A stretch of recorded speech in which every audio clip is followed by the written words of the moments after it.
toqué acá, quería compartir y dejé de grabar. Precisamente lo que se empieza a dar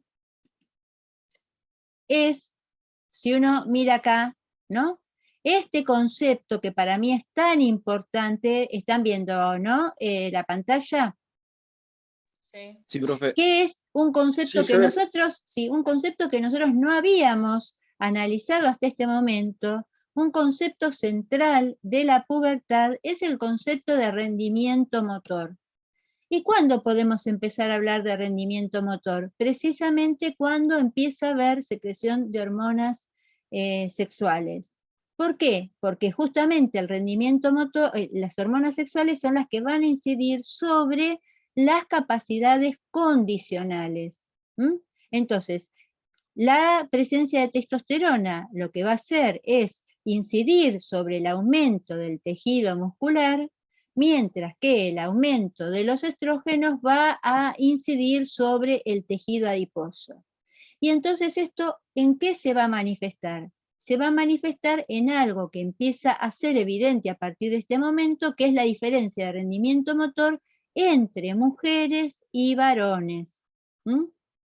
¿Qué quiere decir con esto? Que algo que hasta ese momento no se daba, es decir, hasta los 10 años, no había diferencia de rendimiento motor entre nenas y varones. ¿Por qué? Porque mientras que lo importante es el logro de la competencia motriz y el aprendizaje motor está basado en la mielinización, no hay diferencias genéticas significativas entre mujeres y coordinativas entre mujeres y varones. En cambio, y no las va a seguir habiendo tampoco durante la pubertad ni durante la adolescencia o la adultez. La diferencia de rendimiento motor entre mujeres y varones a partir de la pubertad va a estar dada porque los varones, es decir, el macho humano, digo macho en el término de no de feminismo, lo digo en términos de especie, ¿sí? En el sentido de especie lo digo, ¿sí? Macho en el sentido de especie o hembra en el sentido de especie. Hembra para sexo femenino o para sexo mujer y macho para sexo varón. Como podría decir el macho mono o el macho el araño, ¿sí? Entonces, cuando pienso en macho en el sentido de espécimen masculino de esa especie, el macho humano es más grande, más allá de que haya diferencias en las distintas razas, pero en general el hombre humano es más grande que la mujer, más alto, tiene más masa corporal, justamente porque por predominio de hormona testosterona tiene mayor desarrollo del tejido muscular. En cambio, la hembra humana, mujer, suele tener menor talla, es más baja, suele tener además de eso, producto de la secreción de los estrógenos, mayor cantidad de tejido adiposo. Es decir, mientras que los hombres por la testosterona hipertrofian músculo, las mujeres por los estrógenos hipertrofiamos o tenemos predominio del tejido adiposo. Y eso es lo que va a dar la diferencia del rendimiento motor. Y eso es lo que llevó a las distintas federaciones de los distintos deportes a separar las competencias entre mujeres con mujeres y varones con varones. ¿Mm? O cuando se hacen competencias mixtas, como por ejemplo fue la gran revolución este año en Tokio de las postas mixtas, de poner la misma cantidad de mujeres que la misma cantidad de varones. ¿Mm? Y este es justamente uno de los grandes temas que lleva en este momento a todas las federaciones a ver cómo se resuelve, inclusive al Comité Olímpico Internacional, a cómo se resuelven las situaciones de personas trans. Es decir, que biológicamente nacieron con un determinado sexo y producto de un tratamiento hormonal y de una reasignación de sexo, se convierten en personas de otro sexo distinto al que aquel con el que nacieron biológicamente. Bien, y eso es lo que está llevando, ustedes ya saben, todo esto está muy comentado, inclusive hubo en en Tokio, que ese es un tema que vamos a trabajar justamente en el taller que, que va a dar la profesora Almada sobre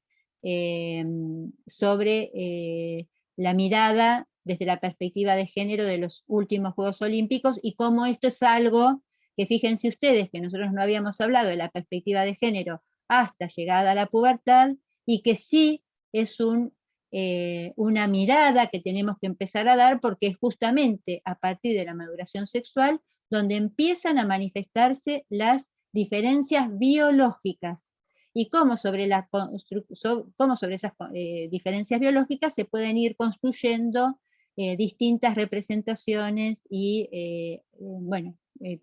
estereotipos, prejuicios y aspectos que tienen que ver con lo social, que ya no son de carácter ni biológico ni sexual. Entonces, este es un concepto, fíjense que nosotros no habíamos hablado hasta este periodo sobre rendimiento, diferencias en el rendimiento motor. Y yo quería buscar, entonces fíjate, si vuelvo a tu pregunta, Valentín, fíjate que un nene que haya entrado en la madurez sexual va a estar en pleno aumento de la secreción de testosterona, y va a empezar con un proceso importante de hipertrofia muscular, y el otro nene no. ¿Sí? Entonces, ¿hay diferencias? Sí que hay diferencias. Porque más allá de que pueda haber diferencias de lo coordinativo, y que quizás el nene que todavía está con un proceso de maduración sexual más lento, todavía está con menor compromiso coordinativo, el otro le lleva una ventaja muy importante desde el desarrollo de las capacidades condicionales. Y yo quería buscar, mientras que ustedes vayan pensando, quería buscar, me parece que no está en no lo estoy encontrando, lo tengo que buscar, y si no lo voy a buscar hay una, acá, sí señor. Bueno, no es esta, pero es la que, no es exactamente, esta es la diapositiva, pero esta presentación, pero esta es la diapositiva que yo quería analizar con ustedes. Fíjense cómo acá se dan dos procesos complementarios, pero también contradictorios, ¿no? Porque nosotros hablamos por un lado de la madurez sexual, es decir, producto del aumento de las hormonas sexuales, y hablamos como consecuencia del segundo pico de crecimiento, es decir, el estirón, y bueno, esto que dijimos, la torpeza y demás. Y por un lado, la madurez sexual lo que va a traer como muy importante, esta madurez sexual, sobre todo la testosterona, va a mejorar las capacidades condicionales, que es algo que nosotros hasta este periodo prácticamente no habíamos mencionado como parte del desarrollo motor. Las capacidades condicionales se venían desarrollando porque venían acompañando el desarrollo motor, pero no habíamos dicho, sí, a ver, ejercitemos las capacidades condicionales, preocupémonos por la fuerza, por la resistencia, no. En cambio, a partir de la pubertad, empiezan a mejorar todas las capacidades condicionales, excepto quién, o excepto cuál, quién no, porque no es una persona, excepto cuál. ¿Cuál es la capacidad condicional que en lugar de mejorar, empeora a partir de la pubertad? El rendimiento motor. La coordinación. Edwin, hola Edwin. Lo Hola. tienen ahí, lo tienen ahí. Lean. Condicional, profe. Fíjense. La torpeza motriz. A ver, paren. Miren ¿están viendo la diapositiva? La flexibilidad, profe. ¿Están viendo la diapositiva, Agustín? Ahí dice que es la flexibilidad, ¿puede ser? Sí, señor, es la flexibilidad, por eso le digo que lean. Fíjense, ¿qué dice en esta diapositiva? Esta diapositiva dice, si pensamos la pubertad, la tenemos que pensar en términos de madurez sexual y segundo pico de crecimiento. La madurez sexual tiene un aspecto muy positivo, ¿qué es cuál? Que esa madurez sexual va a mejorar las capacidades condicionales. Sobre todo de todas las capacidades condicionales, ¿cuál es la que más se va a ver beneficiada? Sobre todo en los varones. La fuerza. La fuerza. Y cada vez que mejora la fuerza, pone en riesgo a su opuesta, que es ¿cuál? La flexibilidad. ¿sí? La flexibilidad, porque precisamente cuando un músculo gana en capacidad de incrementar la tensión, como es la fuerza, y gana en también a partir de esa posibilidad de incrementar, y por presencia de la testosterona puede llegar a aumentar también la masa muscular, contra lo que atenta esta capacidad de generar tensión es contra lo opuesto, que es la capacidad de alejar. Para la tensión en general se acercan los puntos de inserción, y la flexibilidad es exactamente lo contrario, ¿no? La flexibilidad es tratar de mantener esa capacidad elástica, ¿sí? De elongación, de estiramiento, de alejar los puntos de inserción que tiene un músculo. Entonces, justamente la que en mayor riesgo está es la flexibilidad. Además, por otra cuestión que se da en este momento, es que no siempre los músculos siguen el ritmo de crecimiento que tienen los huesos. ¿Mm? Entonces, por un lado van a pasar dos cosas. Por un lado, va a empezar a haber un aumento de la masa muscular y sobre todo va a empezar a haber, sobre todo en los varones, una hipertrofia. Y por otro lado, lo que va a haber, que ya venimos diciendo, es, si bien va a mejorar lo condicional, va a estar en una época de riesgo, de reestructuración, lo coordinativo. Con estos dos procesos que ya dijimos, la torpeza motriz y la edad del pavo. Y además, el otro tema que es de riesgo en este momento, que no sé quiénes están cursando anatomía, pero me imagino que lo deben estar viendo con el profesor Schut, es que al crecer la talla de manera tan acelerada, no siempre los músculos acompañan ese incremento de la talla, y entonces en la pubertad es una etapa donde la tensión que provocan los músculos que todavía no llegaron a crecer, a alargarse como los huesos, lo que suelen empezar a aparecer en este momento, y es preocupante y hay que cuidar, son todas las alteraciones estructurales como la cifosis, las lordosis, el genovaro, el genovalgum, y todas las alteraciones que el pecho excavatum y todas las alteraciones que pueden llegar a aparecer en los púberes y que pueden continuar manifestándose en los adolescentes. ¿Mm? Esas se dan porque crecen los huesos, pero no crecen los músculos, y los músculos, justamente esa puja va provocando, puede llegar a provocar deformaciones, como son todas esas que les mencioné recién. ¿Mm? Bien, entonces, a partir de este momento, esta mejora de las capacidades condicionales diferencial en mujeres respecto de, perdón, en varones respecto de las mujeres, es lo que va a empezar a dar la posibilidad de lo que estuvimos mencionando como rendimiento motor. ¿Mm? Como rendimiento motor. Bien, hasta acá dudas. Todo esto lo comentamos por la duda de Valentín. ¿Mm? Si era posible que un nene que tuviese, digamos, un inicio de la pubertad tardío, estaba en ventaja o desventaja respecto de otro que fuese precoz. Sí, sí. Y sobre todo, ¿sabes también en qué se nota mucho, Valentín? Sobre todo en los deportes, más que en los deportes sociomotores, eso se nota muchísimo en los deportes psicomotores. ¿Mm? En los deportes psicomotores, donde además de lo coordinativo también tienen un fuerte peso las capacidades condicionales, por ejemplo, el desarrollo de la fuerza para la velocidad es fundamental, para el desarrollo de la fuerza para determinadas posturas de equilibrio también es fundamental. Bueno, como más allá del compromiso coordinativo, cómo las capacidades condicionales van a beneficiar a los niños que se dedican a deportes psicomotores. ¿Mm? O sea, por un lado se van a ver perjudicados de lo coordinativo, pero por otro lado se van a ver muy beneficiados por lo condicional. Bien, ¿más preguntas sobre esto? ¿No? Vamos a hacer, entonces, para mí es fundamental que puedan leer, siempre les digo que es fundamental que puedan leer, pero para mí es este periodo en particular es muy importante porque es el periodo que va a empezar a marcar la diferencia de rendimiento motor según los sexos, ¿sí? y es el que va a estar más cuestionado en este momento. ¿Mm?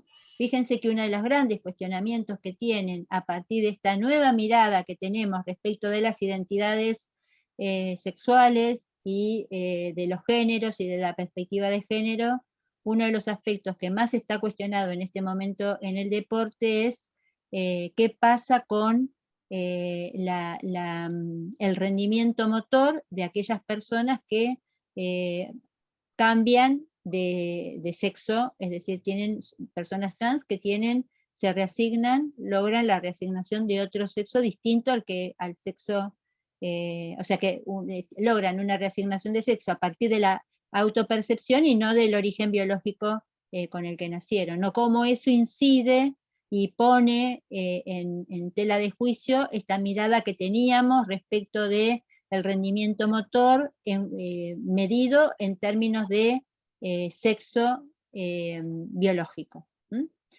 Así que bueno, ese me parece que es un tema muy interesante que vamos a retomar seguramente la semana próxima con Cecilia y en ese taller que vamos a hacer el viernes para el que van a estar todos invitados y el que no pueda participar lo va a poder ver por video. Y antes de que terminemos, hay dos aspectos que los voy a dejar planteados, seguramente los vamos a profundizar con Cecilia mañana, que ella es experta en estos temas, que es qué pasa, que ya lo mencionó alguno de ustedes en la primera parte de esta clase, qué pasa con el desarrollo intelectual y qué pasa con el desarrollo afectivo.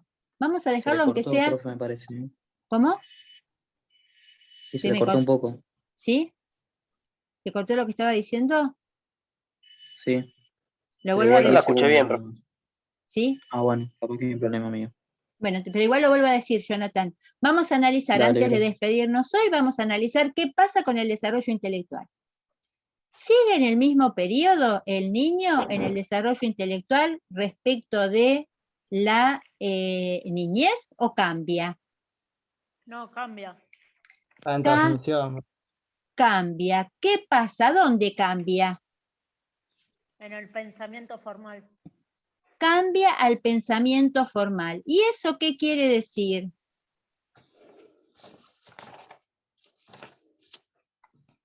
Acá les puse, volvimos a esta diapositiva. Miren ahí lo que plantea la diapositiva. Pasamos. No se ve, ¿No se ve? no. Va, bien. Estoy viendo. ¿Se vio o no se vio? No. Bien, esperen que la cierro acá, porque quizás no me deja compartirla a partir de haberla abierto y cerrado tantas veces. Allá voy de nuevo. Ahora me imagino que sí la están viendo. Ahora sí. Sí, ahí Bien. sí. Bien, perfecto. Bueno, fíjense que con esta ya habíamos trabajado, la vuelvo a traer acá. Fíjense acá después de que hablamos es una de las primeras diapositivas que presentamos hoy, dice acceso al pensamiento operatorio formal. ¿Qué diferencia hay entre el pensamiento operatorio formal y el pensamiento operatorio concreto?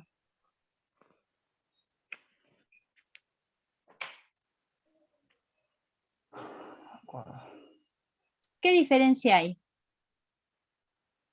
Que se va afianzando a medida, pasa de un pensamiento que él tenía que, ¿cómo lo puedo explicar? Mira, Pensar lo que tenía. pero te doy una pista, Camila. Operatorio concreto. ¿Qué es algo que es concreto para Camila y para todos? Ya empieza a pensar por el mismo, profe. O Por sea, ya él- empieza a aceptarse su Por propio él- pensamiento, a hacer su propio juicio. Por él mismo piensa siempre, aun cuando es egocéntrico. ¿Qué diferencia hay entre un pensamiento operatorio concreto y un pensamiento operatorio formal? Puede ser que se refiera al momento en donde él puede, como si fuese en un problema matemático o alguna resolución que lo razona de otra forma para poder resolverlo, o sea, sacarlo más de lo que él está viendo. Mira, Valentín, y en función de lo que está intentando explicar Valentín y lo que viene diciendo Camila y quiso decir Edwin, vamos a tomar todo y vamos a decir, pensamiento operatorio formal es un pensamiento abstracto. Abstracto. ¿Qué quiere decir un pensamiento abstracto? Vamos a buscar otro sinónimo, es un pensamiento hipotético deductivo. Es un pensamiento que se maneja con suposiciones, con hechos que no están o que aún no se dieron concretamente.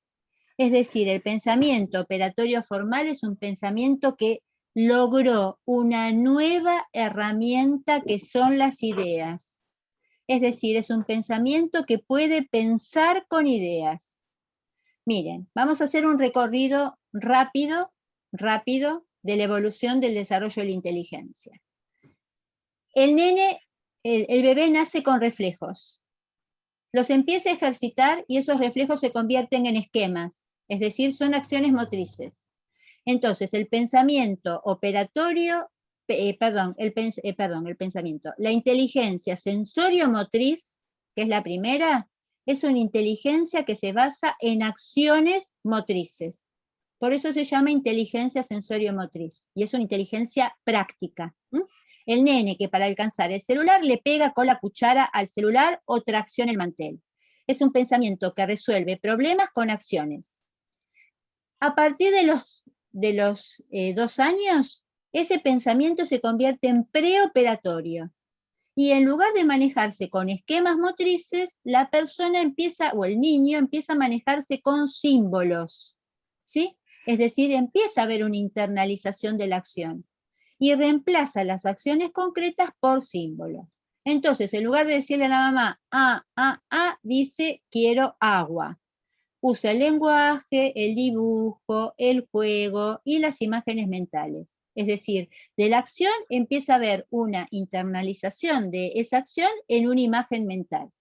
Pero como todavía está en pleno desarrollo del pensamiento del afectivo, del egocentrismo, solamente puede representarse el mundo a partir de teniéndose al mismo como eje de lo que lo rodea. Entonces ese pensamiento y esas imágenes mentales son deformantes. Y son estáticas, no permiten el camino de ida y vuelta y demás. A partir de los 6-7 años, los niños con esas imágenes mentales las convierten en operaciones. Es decir, que ¿qué le va a permitir la operación? Primero, separarse de él. Dejar de sentirse a sí mismo el centro del universo. Y además su pensamiento va a poder hacer lo que se llama la reversibilidad, ir y volver. Entonces, yo les decía el otro día, a ver si lo tengo por acá, o no las desarmé, las tenía por ahí, a ver si las encuentro, que las tenía todas armadas. Bueno, acá están, bien. ¿Las tengo todas aquí? No las encuentro. Acá están, ahora sí. Bien. Yo tengo pensamiento operatorio concreto. Yo tengo 4 limas de uñas, ¿sí? Pero viene Camila y me presta una lima. ¿Con cuántas limas me quedé? Con 3. Y viene mi hermana y me pide otra lima. ¿Con cuántas limas me quedé? Con 2, ¿sí? Entonces, yo lo que estoy haciendo es realizando una operación a partir de verlo. Si yo tenía 4, ¿sí? Y regalo o presto 2, me quedo con 2. Pero si yo tenía 2 y me prestan una, tengo 3, y si me prestan una, tengo 4, y si me prestan otra más, tengo 5, ¿sí? Pero entonces las tengo que contar. ¿Cuántas tengo? 1, 2, 3, 4, 5. Un pensamiento operatorio concreto es un pensamiento que para resolver las cosas las tiene que ver y las tiene que tocar. En cambio, un pensamiento operatorio formal es el que reemplaza este tipo de operación concreta por la forma superior de operación que tiene el ser humano, que es la abstracta. Entonces yo, sin mostrarles nada, les digo, yo tengo 100 limas y le quiero dar un 25% a mi hermana. ¿Cuántas limas le tengo que dar?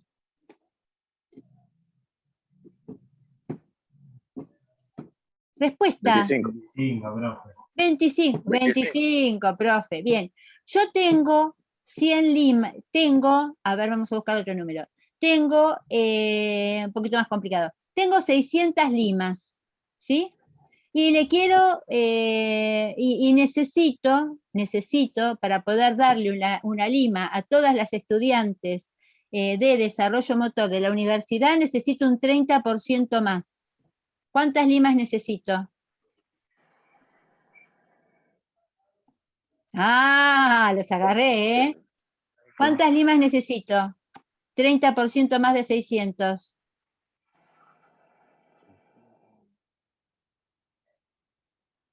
Si tienen que hacer la cuenta, no tienen pensamiento operatorio formal. 750, más o menos.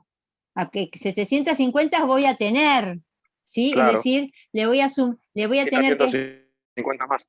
Le voy a tener que sumar 150 más, pero, o sea, Sí. yo te estoy preguntando cuántas limas más tengo que comprar. Bueno, todo eso que ustedes estuvieron tratando de hacer, si yo digo, si tengo 600, si yo tengo 100 son 600, si yo quiero 30% más son X, y hago la regla de 3, 30 por 600 dividido 100, y el resultado que me dé, en realidad son más, son 180 limas, les digo, ¿sí? El 30% de 600 son 180.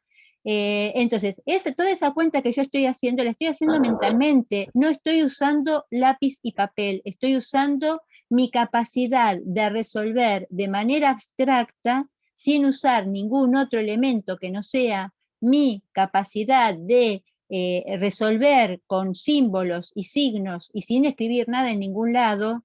Eso es el pensamiento operatorio formal. Y el pensamiento operatorio formal tiene una ventaja muy importante, que es la de poder justamente manejarse en una triple dimensión, que es lo que pasó, lo que está por venir y el presente. Por eso se dice que es un pensamiento, además, hipotético, que está permanentemente planteándose posibilidades aún no concretadas, ¿no? El pensamiento hipotético deductivo es el típico pensamiento de sí, entonces, ¿no? Si hay luz y tengo conectividad, entonces doy clase. Si vamos a jugar al aire libre y no llueve, vamos a poder jugar, ¿no? Sí, entonces, cómo los fenómenos se relacionan entre sí a partir de posibilidades, de hechos futuros que todavía no se dieron, pero que bueno, y que llegado, parte de la ciencia es eso, ¿no? Si pasa tal cosa, el resultado puede ser tal otro, y bueno, y parte de justamente el pensamiento operatorio formal es una de las herramientas centrales de la ciencia, ¿no? Imaginarse resultados de cosas que todavía no pudimos comprobar, pero que provocando esa situación de manera concreta podríamos llegar a analizar. Entonces, fíjense que una de las grandes conquistas de la pubertad es el acceso a este pensamiento operatorio formal o abstracto, que es el que se va a dedicar a desarrollar toda la escuela secundaria. Así como la escuela primaria, así como el jardín es la instancia del sistema educativo para socializar a los niños y hacerles una inmersión en el mundo de la cultura y de los símbolos, y la escuela primaria es la instancia del sistema educativo para que uno aprenda a desarrollar el pensamiento operatorio concreto, la escuela secundaria es la instancia del sistema educativo donde uno tiene que aprender a usar su pensamiento operatorio formal en distintos campos del saber, porque además el pensamiento operatorio formal no es el mismo para la matemática que para las lenguas, que para las ciencias sociales, que para las ciencias naturales, ¿no? Cómo uno aprende a desarrollar ese pensamiento en cada uno de los campos disciplinares distintos. Bien, y lo que vamos a ver seguramente la semana próxima es cómo la adolescencia es la instancia donde eso que accedo, se afianza durante la adolescencia. Y algo para terminar hoy, que es lo que ustedes tienen allí en su último, en el último línea, es el complejo proceso de desarrollo afectivo y social que comienza a transitar un puber y que se acentúa durante la adolescencia. En el caso de la inestabilidad afectiva, es, a diferencia del resto de los procesos donde todo parecería muy convulsionado en la pubertad y después se consolida en la adolescencia, respecto de la afectividad va a ser al revés, ¿no? Durante la pubertad el puber comienza con este proceso de diferenciarse del mundo adulto, de tomar distancia y demás, y ese proceso que empieza a manifestarse se va a agudizar, se va a hacer cada vez más notorio durante la adolescencia. Bien, ¿dudas hasta acá? No, profe. Los dejé mudos, mudos a todos. Comentarios, dudas, preguntas que quieran hacer. Profe, entonces en este periodo ya se accede al periodo concreto, formal. Sí, No es señor. un periodo de transición. No, en este momento sí, en realidad podríamos decir que hay, cuando estamos diciendo que se accede, es porque recién, es más, Nicolás, gran parte, acá pasa lo mismo que pasa con la escuela primaria. En general en la escuela primaria suele haber mucha repitencia y mucha dificultad de aprendizaje en el primer grado, que es ese momento que es más, yo creo que les comenté, por ejemplo, hay países como Francia donde los nenes no acceden a primer grado a los 6, acceden a primer grado recién a los 7, porque se considera que ya a los 7 los niños ya accedieron al pensamiento operatorio concreto. Entonces, nosotros ahí a los 6 lo llamamos como el periodo de transición. Con el pensamiento operatorio formal pasa lo mismo respecto de la escuela secundaria. Gran parte de la repitencia y la dificultad de aprendizaje que los chicos manifiestan en el primer año de la escuela secundaria tiene que ver con la limitación que tiene su psiquismo de manejar el pensamiento operatorio concreto. ¿Por qué? Porque en la escuela secundaria ya nadie maneja ni los contadores, ni los palitos de helado, ni el aula de la escuela secundaria no está llena de láminas, ni de imágenes, ni de cosas concretas que te permitan captar esa realidad tan compleja que nos rodea. La escuela secundaria está todo el tiempo imaginándote de lo que te está hablando la profesora. Fíjense ustedes, bueno, y la universidad ni que hablar, la universidad y las ciencias, digamos, es el ámbito de desarrollo por excelencia del pensamiento operatorio formal. La posibilidad de poder avanzar en una carrera universitaria, muchas veces las limitaciones, más allá de la falta de estudio, que esa es la primera, a veces uno dice, bueno, pero pues si yo estudio, leo, y bueno, y no puedo aprobar. Bueno, porque en muchos casos lo que está demostrando esa situación es una dificultad de resolución y de poder usar el pensamiento operatorio formal como una herramienta de aprendizaje y de comprensión de la realidad. Es más, es una de las formas de, digamos, es lo que nos ha diferenciado, ya el pensamiento operatorio concreto nos diferenció del resto de los animales, pero si hay algo que ha permitido la supremacía del ser humano sobre el resto de las especies, es esta capacidad de pensar de manera abstracta, ¿no? Recuerden, formal, abstracto, hipotético deductivo, son sinónimos, ¿no? Estamos hablando siempre de un pensamiento que usa como herramienta las ideas. Bien, ¿alguna otra pregunta? ¿Duda? ¿Comentario? Y que está comprobado que como todo, cuanto más se lo ejercita, más se lo domina.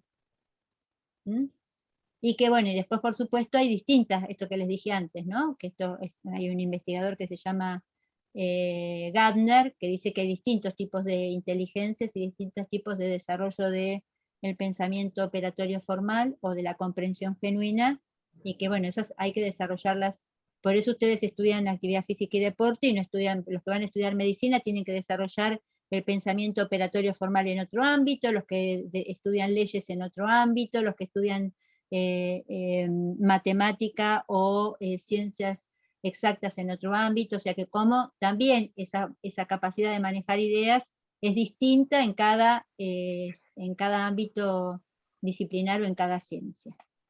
Bien. Profe, una pregunta. Sí. ¿Y cómo se podría clasificar o qué pasa con las personas que tienen, por ahí muchos le dirían desorden de atención, y ahora estoy viendo que por ahí puede tener otra explicación, que por ahí tienen muchas ideas abstractas en diferentes ámbitos, por decirlo, saben o tratan de conocer un poco de todo, pero de muchas cosas, pero no se centran en una sola? ¿Qué pasaría con eso? ¿Cómo se los podría clasificar o para entenderlos un poco más? Para entender un poco más esta cuestión. La verdad que una cosa es que haya gente que le guste aprender de muchos campos disciplinares, y otra cosa es que esa persona pueda tener un desorden de personalidad, ¿no? Que una persona le puedan interesar distintos campos disciplinares es un beneficio para esa persona porque le permite tener una capacidad de comprensión. Cuanto vos más sabés de distintas ciencias, más te permite comprender el mundo que te rodea, ¿sí? Y cuanto más desarrollado tenés, o sea, por ejemplo, toda esta semana, voy a decir un ejemplo muy concreto, toda esta semana se estuvo hablando del hidrógeno verde. Seguramente para alguien que viene del campo de las ciencias naturales, para los compañeros que en esta universidad están estudiando gestión ambiental, hablar de hidrógeno verde debe haber sido algo muy sencillo de comprender. Para mí, que yo no trabajo en el campo de las ciencias naturales, tuve que ir a leer qué era el hidrógeno verde y me costó bastante llegar a captar de manera abstracta que en realidad lo que estaban diciendo era una forma distinta de uso de los recursos renovables, entre ellos el agua, el viento y demás, ¿no? Pero que se hablaba genéricamente de hidrógeno verde a una interpretación que se daba del uso de las energías no renovables. Pero me costó porque no es el ámbito disciplinar en el que yo me manejo, no son los términos que yo uso, no es que alguien me venga a hablar de lo que yo estoy leyendo todo el día. Entonces, cuando alguien me saca de mi campo disciplinar y me hace pensar con otros conceptos, ¿sí? Las ideas son conceptos. Entonces, cuando vos te manejas en un determinado ámbito disciplinar, vos manejás determinados conceptos y tu pensamiento está acostumbrado a interpretar desde esos conceptos. Cuando te sacan de esa ciencia y te llevan a otra, tenés que aprender a usar y pensar con los conceptos que son las herramientas de esa ciencia. Ahora, en el caso de esta persona que vos me estás planteando, hay que ver si alguien no se puede concentrar en algo o no se puede focalizar en algo, ahí puede haber componentes de orden más de tipo psicológico o puede llegar a tener, eso bueno, eso escapa acá al pensamiento operatorio formal, ¿no? Claro. Habría que esa persona tendría que hacer alguna consulta y ver si para ella es un problema. En realidad es una persona que le gusta leer de todo y no quiere estudiar nada en particular. Claro, a eso voy, porque he hablado con personas que por ahí tal vez, o sea, uno habla con esas personas y pareciera que, no digo que lo saben todo, pero sí tienen, al menos de una forma general, tienen un cierto concepto bastante loable de diferentes cosas. Ajá. A eso me refería, más que todo. Bueno, son personas que tienen una cultura, que quizás quedan pocas ahora, que son personas que tienen lo que se llama una cultura general, ¿no? Que es personas que les ha gustado estudiar de todo. Lo que pasa es que, bueno, que sabemos que más allá de tener una cultura general, también lo que va pasando con el desarrollo del saber en la época actual es que cada vez lo que se busca es que vos tengas un saber cada vez más específico sobre un campo disciplinar cada vez más recortado, ¿no? Y que por eso también, eso es lo que hace que justamente las formaciones universitarias te den una base, como en el caso de ustedes, que te den una base general para un primer desarrollo profesional, pero que después si vos querés profundizar en determinados ámbitos de ese campo disciplinar, como puede ser la actividad física y deporte, después te sigas profundizando. Si te interesa trabajar en el rendimiento, si te interesa trabajar en la actividad física en general, si te interesa trabajar en una determinada deporte o en un determinado momento del desarrollo humano, y bueno, eso va haciendo que vos cada vez tengas que ir profundizando más el conocimiento, porque cada vez se sabe más de cada campo con mayor nivel de detalle, ¿no? Bien, para mí estamos llegando al final de la clase. No sé para ustedes. ¿Estamos para terminar con la clase, les parece? ¿Sí? De mi parte, yo lo que los quiero invitar es a que lean, porque por los comentarios que van haciendo y las preguntas que van haciendo, me doy cuenta que algunos de ustedes leyeron, otros no leyeron. Y que justamente tienen que leer a partir de lo que conversamos hoy, van al texto, van a los videos, fíjense que van a encontrar videos en estas clases, ven los videos, leen los textos y cualquier duda que tengan, como la semana próxima vamos a seguir con adolescencia, y ya les digo, hay aspectos que son distintos, vamos a ver que específicamente desde lo motriz, vamos a ver que si hay algo que caracteriza a la adolescencia es la superación de esta alteración coordinativa, pero hay otros aspectos como el intelectual y el afectivo que van a tener cierta continuidad. Así que si les aparecen dudas, las podemos plantear en la próxima clase. Estén atentos que voy a publicar la próxima jornada académica y nos vemos entonces el martes para los que vengan a la jornada académica, o nos vemos el jueves para los que vengan al encuentro sincrónico, o mañana para los que nos quieren acompañar también el viernes. ¿Listo? ¿Dudas? ¿Ninguna más? ¿A la una?